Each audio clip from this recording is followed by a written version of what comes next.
अंतरराष्ट्रीय युवा विद्वान, जैन दर्शन में यूनिवर्सिटी टॉप व गोल्ड मेडलिस्ट, जैन सिद्धांत एवं न्याय विषयों को सरलता से समझाने वाले, यूएसए, इंग्लैंड, ऑस्ट्रेलिया आदि अनेक देशों में जैन धर्म की महती प्रभावना करने वाले, पंडित टोडरमल पुरस्कार, युवा विद्वत रत्न आदि अनेक पुरस्कारों से सम्मानित मूर्धन्य विद्वान डॉक्टर संजीव कुमार गोधा जयपुर द्वारा जानिए धर्म का मर्म। इस कार्यक्रम के पुण्यार्जक हैं पूज्य पिताजी एवं माताजी श्री बाबूलाल जी जैन एडवोकेट एवं श्रीमती विद्या जैन की पुण्य स्मृति में संजय जैन, सविता जैन, सोहेल जैन, अपूर्वा जैन, स्वप्निल जैन व रेयांश जैन, फर्म पारस महल ज्वेलर्स, विदिशा। तीन भुवन में सार वीतराग विज्ञानता, शिव स्वरूप शिवकार, नमहु त्रियोग संहारी के, नमहु त्रियोग संहारी के। दौलत राम जी द्वारा लिखित यह छहड़ाला नामक ग्रंथ है और इस महान छहड़ाला ग्रंथ के संदर्भ में हम धीरे धीरे छठी ढाल के अंत में समापन की ओर पहुंच गए हैं। थोड़ी बहुत चर्चा आज आपके बीच में हम करेंगे सिद्ध भगवान के संदर्भ में, मोक्ष दशा के संदर्भ में।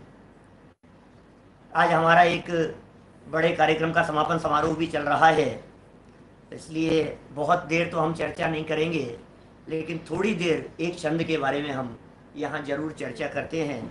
कल विशेष चर्चा को आगे बढ़ाएंगे। 15-20 मिनट चर्चा कर लेते हैं, है ना। देखिए यहाँ क्या कह रहे हैं, एक ये छठी ढाल और 13वें छंद की चर्चा चल रही है। मोक्ष दशा का वर्णन प्रकरण चल रहा है। सिद्ध दशा की चर्चा हो गई।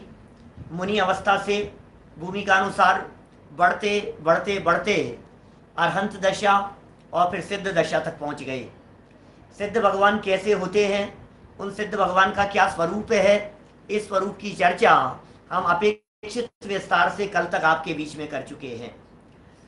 आज इसी प्रसंग को थोड़ा और आगे बढ़ाएंगे। जो सिद्ध अवस्था प्रत्येक जीव का लक्ष्य है, जो सिद्ध अवस्था प्रत्येक जीव का प्राप्तव्य है, जो सिद्ध अवस्था इस जीव का अंतिम और चरम लक्ष्य है, जिसके बाद में सब खत्म माने फिर करना कुछ बाकी नहीं रहा, उसका नाम सिद्ध दशा। सिद्ध दशा एक बार प्रकट हो जावे तो फिर किसी तरह की तकलीफ नहीं होती। सर्व प्रकार के दुखों का अंत जिस अवस्था में हो जाता है, उस अवस्था का नाम है सिद्ध दशा। हम यहाँ 13 नंबर के छंद को पढ़ते हैं, थोड़ी चर्चा करेंगे। धीरे धीरे बोले। निज माही लोक आलोक गुण पर जाए, प्रतिबिंबित त्राए, रही है अनंत अनंत काल, यथा तथा शिव परिणय।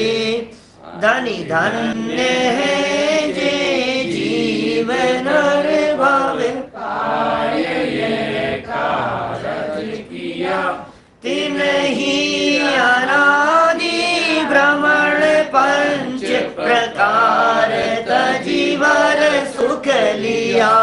ओह, क्या कह रहे हैं भाई, सिद्ध बन गए। कुछ काम धाम है या नहीं सिद्धों को? कि नहीं साहब, वे सिद्ध भगवान तो कृत्य हो गए हैं। अब सिद्ध भगवान के पास में कोई काम नहीं बचा है, तो काम नहीं बचा है तो ठाले बैठे बैठे उनका मन कैसे लगता होगा? मन लगता है या नहीं सिद्ध भगवान का? वापस लौट कर आने की फैसिलिटी नहीं है। कल हमने ऐसी बातें कही थी आपसे। हो सकता है आप ऐसा महसूस करें कि यार इससे अच्छा तो जाओ ही नहीं, क्योंकि वहां चले जाएंगे और लौट के आ नहीं पाएंगे, और मन नहीं लगा तो। और एक समस्या ये भी तो है ना कि जो गए हैं वो लौट करके आए नहीं है, हम किसी से पूछ नहीं सकते वहां का माहौल कैसा है। आखिर सिद्ध दशा में क्या वातावरण है, सिद्धों की परिस्थिति कैसी है, सिद्ध दशा में आनंद है। जैसे मान लो आप, वो जो गया था ना यहाँ से मलेशिया एयरलाइन का विमान, बरमूडा ट्रायंगल के अंदर जो लोग गायब हो गए, चले गए, अब वो लौट करके ही नहीं आए, तो वो दुखी हैं, सुखी हैं, आनंद में हैं, तकलीफ में हैं, क्या परिस्थितियां हैं, ये तो उनमें से कोई व्यक्ति मिले तो बताए। अब हमें क्या पता सिद्ध भगवान की क्या स्थिति है। तो आप ऐसा नहीं हो कि हम ऊपर जाकर के टक जाएं और फिर वापस लौट करके आने का चांस नहीं मिले और मुसीबत में फंस जाएं हम। भाई यहां कह रहे हैं सुनो, वो करते क्या है, सारे लोकालोक को जानने का काम स्वयमेव होता है। जानते हैं अपने आत्मा को और दिखता है सारा लोकालोक। समझ में आ रही है बात? निज माही माने अपने में, लोकालोक और गुण पर्याय प्रतिबिंबित थे। अपने आत्मा में ही, अपने में ही लोक और अलोक दोनों दिखने लगे। आत्मा में लोक भी दिखेगा और आत्मा में आलोक भी दिखेगा, दोनों प्रकार दिख रहे हैं, अकेला लोक नहीं, लोक और आलोक। देखो भाई, जब भी हम सर्वज्ञता की चर्चा करते हैं, मैं नॉर्मली लोगों से जब परिभाषा पूछता हूं तो लोग कहते हैं जो तीन लोक तीन काल की सब बातों को जानते हो वे सर्वज्ञ हैं। तीन लोक की बातों को जानते हो, तीन काल की बातों को जानते हो, लेकिन ये अधूरी परिभाषा है। आचार्यों ने जहां जहां लोग सर्वज्ञता की व्याख्या की है, संपूर्ण जगत को जानने की बात कही है, वहां उन्होंने एकमात्र यह कहा है लोक अलोक, लोक अलोक। पता नहीं क्यों हम लोग परिभाषा बनाते समय आलोक को भूल जाते हैं। तो निज माही लोक आलोक और गुण पर्याय, गुण भी और पर्याय भी प्रतिबिंबित थे, प्रतिबिंबित हो रहे हैं। इसका मतलब जैसे मिरर लगा है, दर्पण लगा है और सामने के पदार्थ दर्पण में झलक रहे हैं। झलकने वाले जितने भी पदार्थ हैं उनको झलकाने के लिए दर्पण को विकल्प नहीं है, दर्पण के माथे पर वजन नहीं है। ये कह रहे हैं प्रतिबिंबित थे, लोक अलोक भी झलक रहे हैं, उनके गुण भी झलक रहे हैं, उनकी पर्याय भी झलक। ये कहा था सकल द्रव्य के गुण अनंत पर्याय अनंता, सकल द्रव्य के सारे गुण उनकी पर्याय अनंत, जाने एक ही काल प्रकट केवली भगवंता। ये अनंतों के स्वरूप में कही थी। ये तीसरी ढाल में चर्चा थी। यहाँ छठी ढाल में वापस वही बात कह रहे हैं, गुण झलक रहे हैं। भाई साहब आप सोचो तो सही, लोक अलोक झलक रहा है, हम लोग यहाँ बैठे हैं, ये झलक रहे हैं कि? दूसरी लाइन में क्या कहा, रही है अनंतानंत काल यथा तथा शिव परिणय।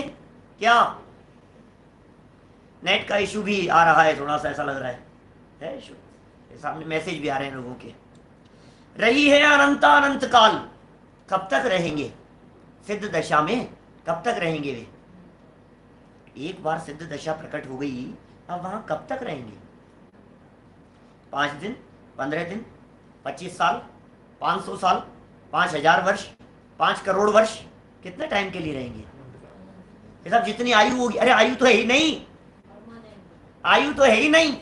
इसका मतलब एक बार जिस अवस्था की प्राप्ति हो गई, अब अनंत अनंत अनंत अनंत अनंत अनंत अनंत काल तक बस सिद्ध दशा, सिद्ध दशा, सिद्ध दशा, सिद्ध दशा, सिद्ध दशा, बस आनंद का उपभोग करते रहते हैं। इसके अलावा और कुछ नहीं है, लोकालोक ज्ञान का विषय बनते हैं।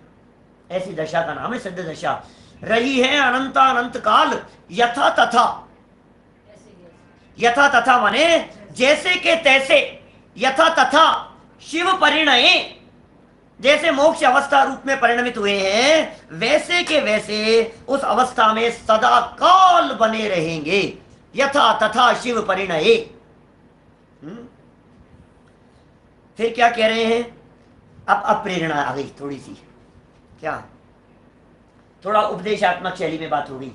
मोक्ष दशा के बारे में कह दिया, अनंत सुख के बारे में कह दिया, सिद्धों के सुख की झलक बतलाई थी मैंने एक दिन आपको। इंद्रियजन्य सुख नहीं है, भोगों का सुख नहीं है, खाने पीने का सुख नहीं है, बाह्य विषयों का आनंद नहीं है। उन सिद्ध भगवान का आनंद ऐसा आनंद है, ऐसा आनंद है, ऐसा आनंद है उन सिद्ध भगवान का आनंद, जो आनंद जगत में किसी भी आनंद की तुलना नहीं कर सकता, मात्रा भी अनंत है और उपमा भी किसी और से नहीं दी जा सकती है।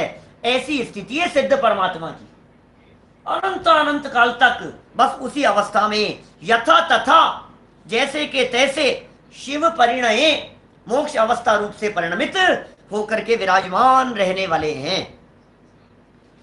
धनी धन्य है जे जीव नर भव पाए यह कारज किया, अनादि भ्रमण पंच प्रकार तजीवर सुख लिया। ओ धन्य है वे जीव, भाग्यशाली है वे जीव जिनका मेरिट में नंबर आ गया। नहीं नहीं नहीं, भाग्यशाली है वे जीव जिनकी न्यूज़पेपर में फोटो छप गई, वो भाग्यशाली हैं। सबकी छपेगी, तुम्हारी तमन्ना रहती है ना, यार मेरी फोटो छप जाती, यार काश मेरी फोटो छप जाती। एक दिन छपेगी क्या?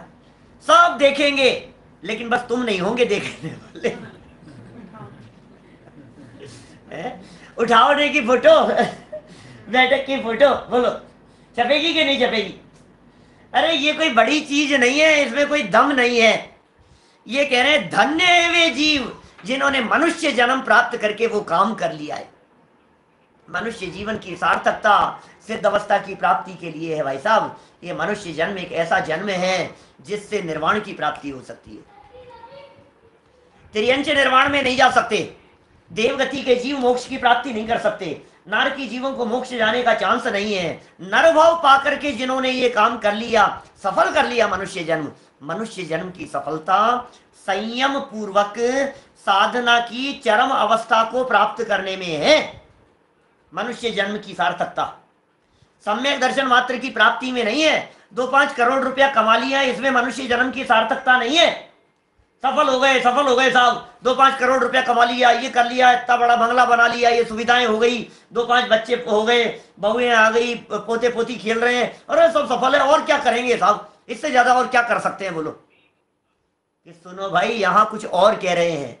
यहां क्या कह रहे हैं? धनी धन्य है जीव, धन्य है वे जीव जिन्होंने मनुष्य जन्म प्राप्त करके नरभव पाए यह कार्य किया। कौन सा कार्य किया, कौन सा काम किया मनुष्य जन्म प्राप्त करके? कह रहे तिन्ही अनादि भ्रमण, उन्होंने अनादि काल का जो परिभ्रमण चला आ रहा था, जो संसार की श्रृंखला चली आ रही थी, जो संसार परिभ्रमण में जन्म मरण जन्म मरण जन्म मरण जन्म मरण का जो फेरा लगा हुआ था, जिसमें सच में दुख था। आप जिन दुखों की दास्तानें गाते हो, ये कोई दुख नहीं है। आप कह रहे बच्चे कहना नहीं मान रहे, आप कह रहे उन्होंने पलट करके सामने जवाब दे दिया, आप कह रहे हो सर्वेंट नहीं है, आप कह रहे हो झाड़ू पोछा वाला नहीं है, आप कह रहे हो इसका क्या होगा, सर दर्द हो रहा है, पेट दर्द हो रहा है, मेरी तो कमर बहुत दर्द कर रही है, आप कह रहे हो गाड़ी स्टार्ट नहीं। ये तुम्हारी समस्याएं हैं ना, ये कुछ प्रॉब्लम नहीं। असली प्रॉब्लम जो जन्म मरण की प्रॉब्लम है, जो जन्म मरण तूने इतने लंबे समय से किया है और कर रहा है, दर दर की ठोकरें खाता रहा इस संसार दशा में, कभी एक इंद्री बन के, कभी 2 इंद्री बन के, कभी पंचेंद्री बन के, कभी निगोदिया बन करके, कभी नारकी बन करके, हाथी घोड़ा कुत्ता बिल्ली और न मालूम किन किन पर्यायों को धारण करके तूने इन अवस्थाओं को धारण किया है। तो यहां कहना चाह रहे हैं दौलत राम जी साहब, सुन, भाग्यशालीपन का लक्षण है कि तू मनुष्य जन्म प्राप्त करके मनुष्य जन्म को सफल और सार्थक करने का प्रयत्न करे, इसमें सार्थकता है। तिन्ही किनको कह रहे हैं? धन्य है भाई, धन्य है, आप तो बहुत धन्य है, ऐसा बेटा है आपका, धन्य है आप तो, यार आपका बेटा गजब किया है ना यार इसने, धन्य है आप। किन किन बातों में आप किन किन को धन्य कहते रहते हैं? ये कह रहे हैं यहां पर, तिन्ही अनादि भ्रमण पंच प्रकार। ओहो, पंच प्रकार, व्याख्या करो इन पंच प्रकार की, तो महीनों चाहिए व्याख्या करने के लिए, महीनों में हो इस तरह की व्याख्या, ये पंच प्रकार की व्याख्या। थोड़ा हिंट मैंने आपको दिया था संसार अनुप्रेक्षा की चर्चा करते समय, 5वीं ढाल के 5वें छंद में, याद आता है क्या? चाहूं गति दुख जीव भरे हैं, परिवर्तन पंच करे है, विधि संसार असारा, या में सुख नाही लगारा। क्या कह रहे हैं भाई साहब, सुनो।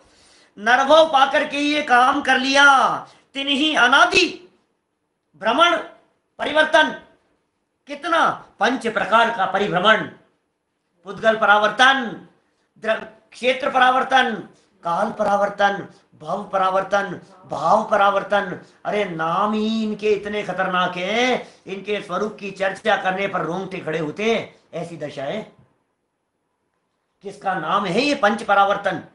एक एक परावर्तन पूरा होने में अनंत अनंत काल बीत जाता है। एक पुद्गल परावर्तन के अनंतवें भाग में अनंत सागर बीत जाते हैं। इतना बड़ा होता है पुद्गल परावर्तन का काल। ये 5 परावर्तन अनंत बार किए हैं इस जीव ने। अनादि भ्रमण 5 प्रकार तज दिया है। 5 प्रकार के परावर्तनों को जिन्होंने छोड़ दिया है, 5 परावर्तनों से जो सदा सदा के लिए मुक्त हो गए हैं, वे भाग्यशाली हैं। आज पैसा कमाया और कल रोड पर आ गया, करोड़ों अरबों की संपत्ति को इकट्ठा किया और यहां से ट्रांसफर हो गया और दूसरी जगह फिर मनुष्य जन्म मिला नहीं, तेयंचों में चला गया, नरक में चला गया, 2-4 इंद्रियों में घूमता फिरा, और यदि कदाचित मनुष्य भी बन गया तो फिर दोबारा एबीसीडी से दोबारा धन कमाना शुरू किया। बोलो, यहां तो 200-500 करोड़ कमा करके छोड़ करके चला गया था, अब दोबारा जन्म मिल गया तो दोबारा फिर वही जोड़ने लगा रहा। बोलो, फिर 100-200-500 करोड़ जोड़ करके इकट्ठा करेगा और फिर ट्रांसफर, चलो अब दूसरों के लिए कमाना फिर शुरू करो दूसरी जगह जाकर के।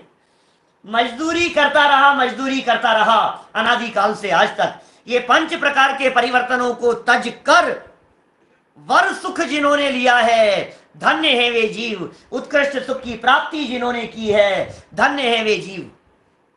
उन्हें भाग्यशाली कहकर के पुकार रहे हैं। दिल पर हाथ रख करके सोचना, हमें कहां कहां भाग्य नजर आता है।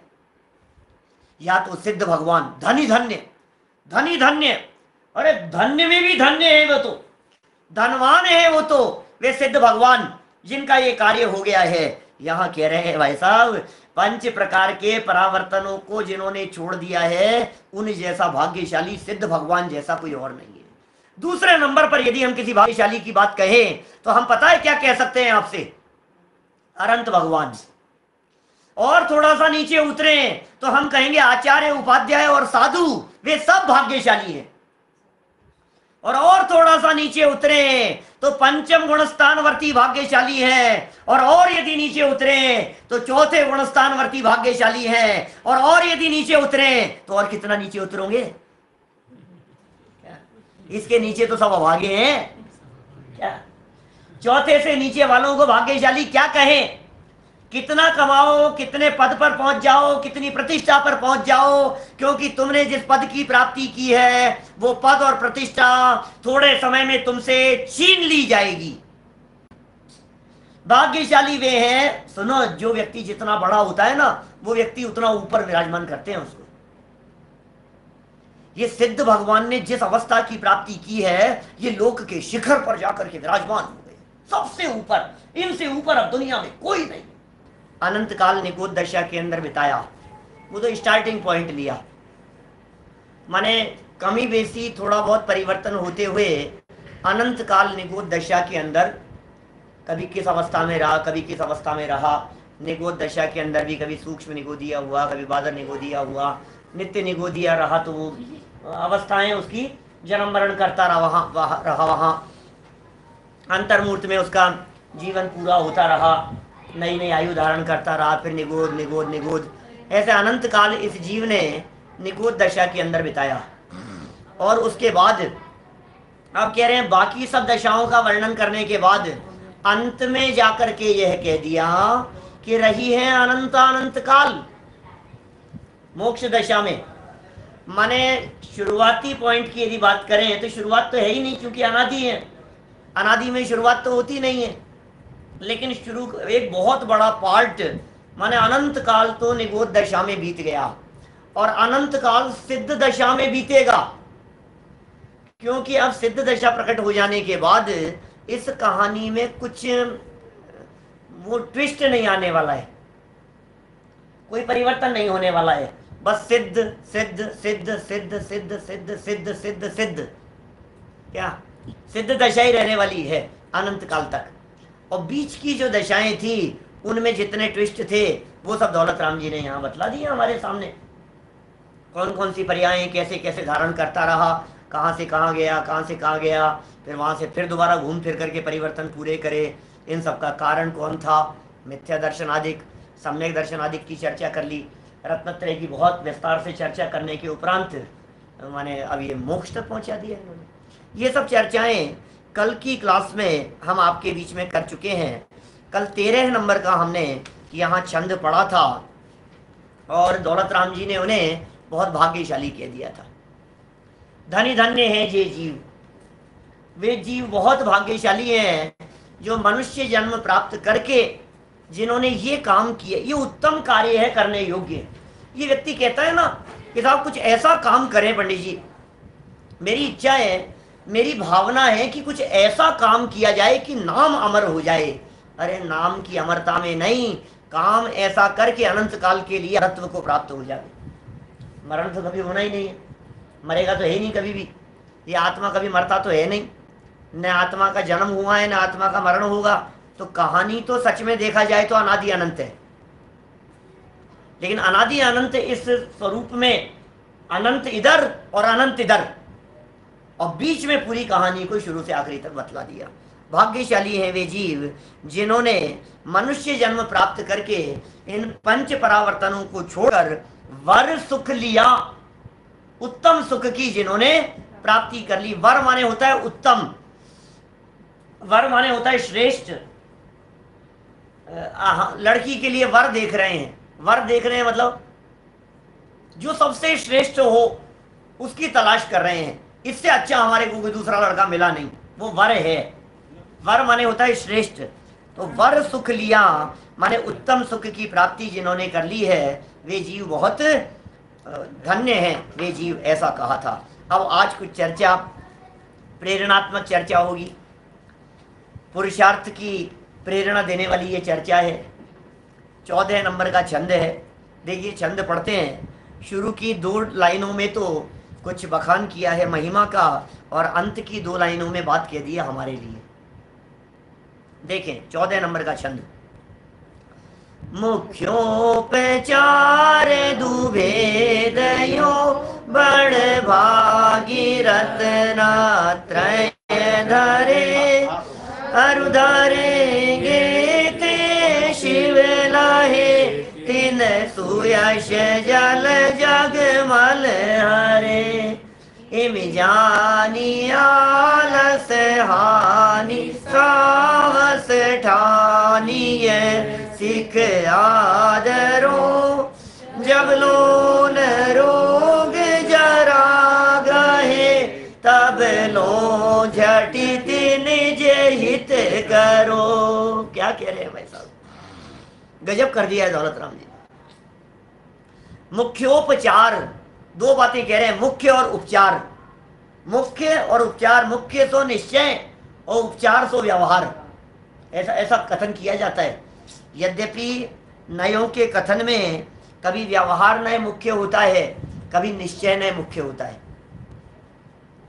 मुख्य शब्द का अर्थ यदि नयों की दृष्टि से लगाया जाए तो ये कहते हैं जब जो चीज हाईलाइट हो, जब व्यवहार का पक्ष हाईलाइट है तो वो मुख्य है, जब निश्चय का पक्ष हाईलाइट है तो वो मुख्य है।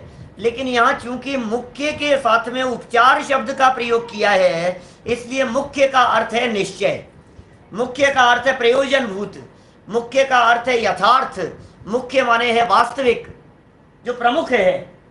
और उपचार माने क्या होता है, लगावटी मिलावटी इधर उधर की चर्चा, वो कहलाता है उपचार।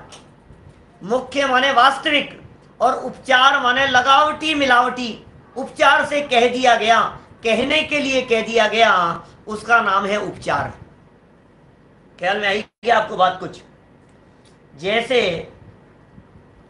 कोई टिफिन है, उस टिफिन में यदि मिठाई रखी हुई है तो हम उसे क्या कहते हैं, मिठाई का टिफिन। मिठाई के संयोग से मिठाई के संपर्क से, मिठाई उसमें रखी हुई होने से हम उस टिफिन को मिठाई का टिफिन कहते हैं। लेकिन सच्चाई यह है कि मिठाई का टिफिन होता ही नहीं है, मिठाई का टिफिन हो ही नहीं सकता। कैसी बात कर रहे हो? क्योंकि टिफिन तो स्टील का होगा, टिफिन तो प्लास्टिक का होगा, टिफिन तो गत्ते का होगा, पुट्ठे का होगा, टिफिन तो और भी जो जो आपके धातुएं हो सकती है, उसका बना हुआ हो सकता है। किसका है? बचपन में कभी इस तरह का नहीं देखा आपने? नहीं किया? स्कूल में क्लास में किसी का टिफिन उठा करके ऐसा ऊपर किया, ये टिफिन किसका है? और क्लास के 50 बच्चों में से एक ने कहा मेरा भैया, मेरा मेरा है। कि तुम्हारा है या स्टील का है? बोलो, तुम्हारा है या स्टील का है? दोनों में से बात कौन सी सच्ची है? कि उसे स्टील का टिफिन कहना ये है मुख्य, ये है निश्चय। और चूंकि वो मेरे पुण्य पाप कर्म के उदय से मिला है, चूंकि वो मेरे घर से लाया गया है, चूंकि उसके साथ में मेरा अपनापन जुड़ा हुआ है, ये सारी बातें जो है तो कहेंगे सर ये व्यवहार है, इससे अपना कहना व्यवहार है। टोडरमल जी साहब ने मुख्य और उपचार को बहुत तरह से घटित करके बतलाया है। मोक्ष मार्ग प्रकाशक 7वें अध्याय में जब अपना प्रकरण चलेगा तो हम यथा समय उस बात को सुबह के प्रवचन में खोलेंगे। देखिए जरा, बात बड़ी बहुत गंभीर है, बहुत महत्वपूर्ण है। दो तरह से पदार्थ का कथन होता है, रत्नत्रय का कथन भी दो तरह से होता है। तीसरी ढाल में इस रत्नत्रय का दो प्रकार से कथन किया गया। ये यहां दौलत राम जी कह रहे हैं दुभेद, मुख्य और उपचार, ये दो भेद से यो इस प्रकार बड़भागी, बड़े भाग्यशाली हैं जो रत्नत्रय धरे। माने रत्नत्रय का निरूपण दो प्रकार से होता है। सम्यक दर्शन दो प्रकार, सम्यक ज्ञान दो प्रकार, सम्यक चारित्र दो प्रकार। सम्यक दर्शन, सम्यक ज्ञान और सम्यक चारित्र। बोले निश्चय से सम्यक दर्शन ज्ञान चारित्र और व्यवहार से सम्यक दर्शन ज्ञान चारित्र, दो दो प्रकार के हो गए। तो बोले ये तो मोक्ष का मार्ग है, सम्यक दर्शन ज्ञान चारित्राणी मोक्ष मार्ग है। सम्यक दर्शन, सम्यक ज्ञान, सम्यक चारित्र, ये तो मुक्ति का मार्ग है। तो हम निश्चय मार्ग से जाएं कि व्यवहार मार्ग से जाएं? दुनिया में बहुत लोग इस तरह से हैं जो ये कहते हैं साहब निश्चय का मार्ग तो थोड़ा कठिन लगता है, हम व्यवहार मार्ग से चले जाएंगे। कोई व्यक्ति ये कहता है कि हम व्यवहार मार्ग से क्या है, हम तो निश्चय से जाएंगे। कोई निश्चय के मार्ग से जाना चाहता है, कोई व्यवहार के मार्ग से जाना चाहता है। लेकिन ऐसा स्पष्ट किया है आगम ग्रंथों में कि ये दो मार्ग नहीं है।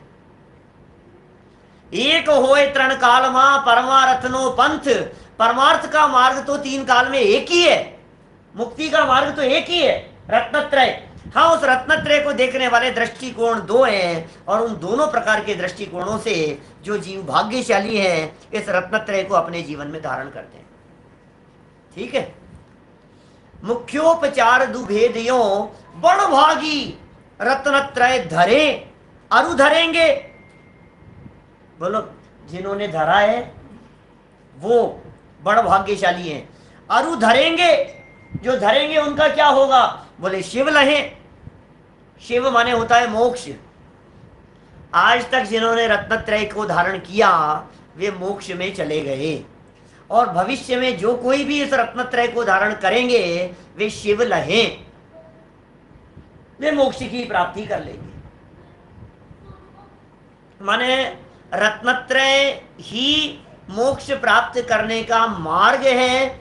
अनादिकाल से आज तक जिन जिन जीवों ने मुक्ति की प्राप्ति की है रत्नत्रय के दम पर की है। जो जीव भविष्य में मोक्ष की प्राप्ति करेंगे रत्नत्रय के दम पर करेंगे।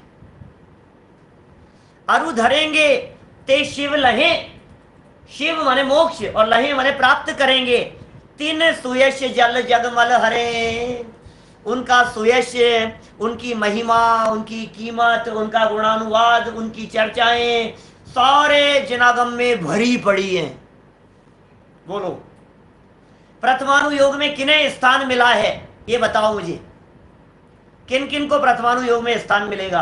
अरे अंजन जैसे चोर को भी, सप्त व्यसनों में पारंगत रहने वाले व्यक्ति को भी यदि जिनवाणी में स्थान मिल गया तो उसके पीछे कारण एक ही है कि उसने उन सप्त व्यसनों को छोड़कर रत्नत्रय को धारण कर मुक्ति की प्राप्ति की।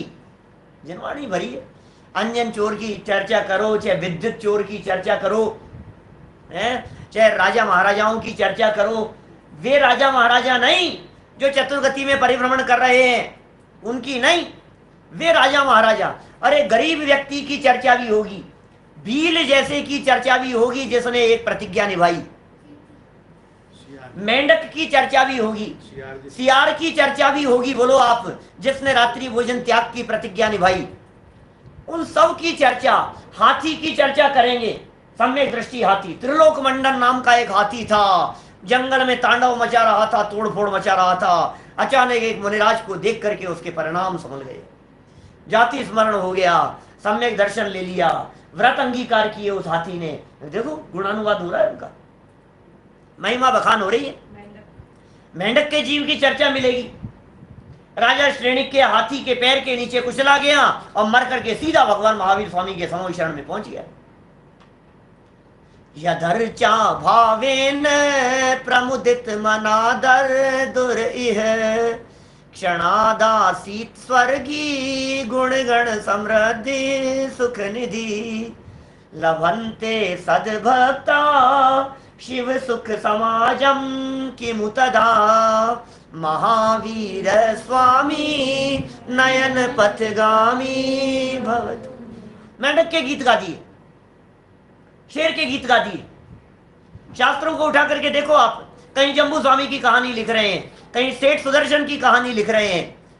क्या है ये चक्कर? आखिर इन सबको क्यों स्थान मिल गया और हमें स्थान क्यों नहीं मिला? उसका कारण एकमात्र यह है कि जिन जीवों ने रत्नत्रय को धारण किया और जो जीव इस रत्नत्रय को धारण करेंगे, उनकी यशः कीर्ति, उनकी प्रशंसा, वे पुराण पुरुष हो जाते हैं। तीन सुयश, उनका सुयश, उनकी यशस कीर्ति सारे जगत में फैलती है। और उनके सुयश के संदर्भ में क्या कह रहे हैं? तीन सुयश जल, उनकी वो महिमा रूपी जल जग मल हरे, जगत के मल को हरण कर लेने वाले हैं। बोलो आप, समझ में आ रही है बात? संसार का जो मल है, संसार की जो मलिनता है, संसार की जो विकृति है, संसार में जो जन्म मरण और राग द्वेष है, इन सब को हर लेगा कौन? ये महिमा किसकी है? बोले ये रत्नत्रय की महिमा है। रत्नत्रय को निकाल दो ज्ञानियों में से, बोले अब कुछ नहीं है, होंगे कहीं के सेठ, होंगे कहीं के राजा महाराजा, होंगे, क्या दम है उनकी? कौन पूजे भाई साहब? रत्नत्रय की कीमत है जो देव उतर करके आ जाते हैं। रत्नत्रय की कीमत है जो ऊपर से आकाश मार्ग से देव लोग पुष्प वृष्टि करने लगते हैं। ये सब रत्नत्रय की कीमत है। कि किसकी कीमत बतला रहे हैं? तो ये कह रहे हैं भाई साहब सुनो, अब यदि तुमने इसकी महिमा को जान लिया हो, तुमने यदि इस रत्नत्रय की महिमा को जान लिया हो, तुमने यदि इसके सुयश की कीमत को समझ लिया हो, जग सुयश जल और जग मल हरे, जगत के मल को, जगत की मलिनता को हर लेने वाली यदि तुमने इस स्वरूप को समझ लिया हो, तो दौलत राम जी हमारे को कुछ आदेश देना चाहते हैं, दौलत राम जी हमारे को कुछ संदेश देना चाहते हैं, दौलत राम जी हमारे को कुछ प्रेरणा देना चाहते हैं। सुनो सुनो सुनो, कि क्या सुना रहे हो? कि अभी तक जितनी कथा हमने सुनाई है तुम्हें पसंद आई कि नहीं आई? अरे बहुत पसंद आई। तो इस पूरी कथा को सुन लेने के बाद, इस पूरी स्टोरी और पूरी कहानी को सुन लेने के बाद अब तुम्हारा मन क्या करता है? बोलो विलेन जैसा बनना है या हीरो जैसा बनना है? पूछो बच्चों से, है ना? कहानी खत्म करने के बाद में कहेंगे कि नहीं, आखिर मॉरल तो बताएंगे ना कि साहब दौलत राम जी आपने ये जो शेडाला के अंदर पूरी कहानी बतलाई है, इस पूरी कहानी का मॉरल क्या है? शिक्षा क्या मिली हमारे को? अब अंत में कहना क्या चाहते हो? कि साहब हम कुछ नहीं कह रहे, तुम बताओ। तुम्हें हमने ये पूरी मूवी दिखाई, पूरी रामायण पढ़ करके बतलाई, अब तुमने इससे क्या सीखा? देखो भाई, ये कहानी खत्म कर रहे हैं, तुम ऐसा मत करना जैसा उन पंडित जी के साथ में उन लोगों ने किया था, वैसा मत करना, ठीक है ना। तो सावधान रहना आप कि साहब क्या किया था, कौन से पंडित जी के साथ में बता तो दो आप। आपको पता नहीं है, एक पंडित जी ने एक गांव में जाकर महाभारत का पाठ पढ़ा और वहां उस गांव में जाकर के गांव के लोगों को इकट्ठा किया और रोजाना महाभारत का पाठ पढ़ते थे, सुनाते थे, पूरी कथा सुनाते थे, गागा करके पूरा गीत सुनाते थे। अब पूरी जब महाभारत की कथा समाप्त हो गई, 4 महीने लगे उनको पूरा सब कुछ समझाने में और उन्होंने सब कुछ समझाया। तो समझाने के बाद में फिर उन्होंने पूछा क्या कि भाई ये राय तो ले ले, कैसी लगी आपको ये हमारी ये महाभारत कैसी लगी। तो उन्होंने पूछा किसी व्यक्ति से, किसी सज्जन व्यक्ति से, तो बोले एक लेडी थी वहां खड़ी थी, या समझो आप कुछ लड़के लोग खड़े हुए थे, उन लोगों से चर्चा की इस प्रकार की कि भाई बताओ तुम्हें ये सब कैसी लगी हमारी महाभारत। 2-4 लड़के खड़े हुए थे, उन्होंने कहा पंडित जी लगी तो बहुत अच्छी, लेकिन थोड़ा देरी से आए। कि क्या हुआ कि अभी कुछ दिनों पहले ही क्या हमारे पिताजी ने बंटवारा किया है, यदि आपकी कथा हम पहले सुन लेते तो हम कोई कौरवों से कम थोड़ी न थे, एक फूटी कौड़ी नहीं लेने देते। इस कार्यक्रम के पुण्यार्जक हैं पूज्य पिताजी एवं माताजी श्री बाबूलाल जी जैन एडवोकेट एवं श्रीमती विद्या जैन की पुण्य स्मृति में संजय जैन, सविता जैन, सोहेल जैन, अपूर्वा जैन, स्वप्निल जैन व रेयांश जैन। फर्म पारस महल ज्वेलर्स, विदिशा।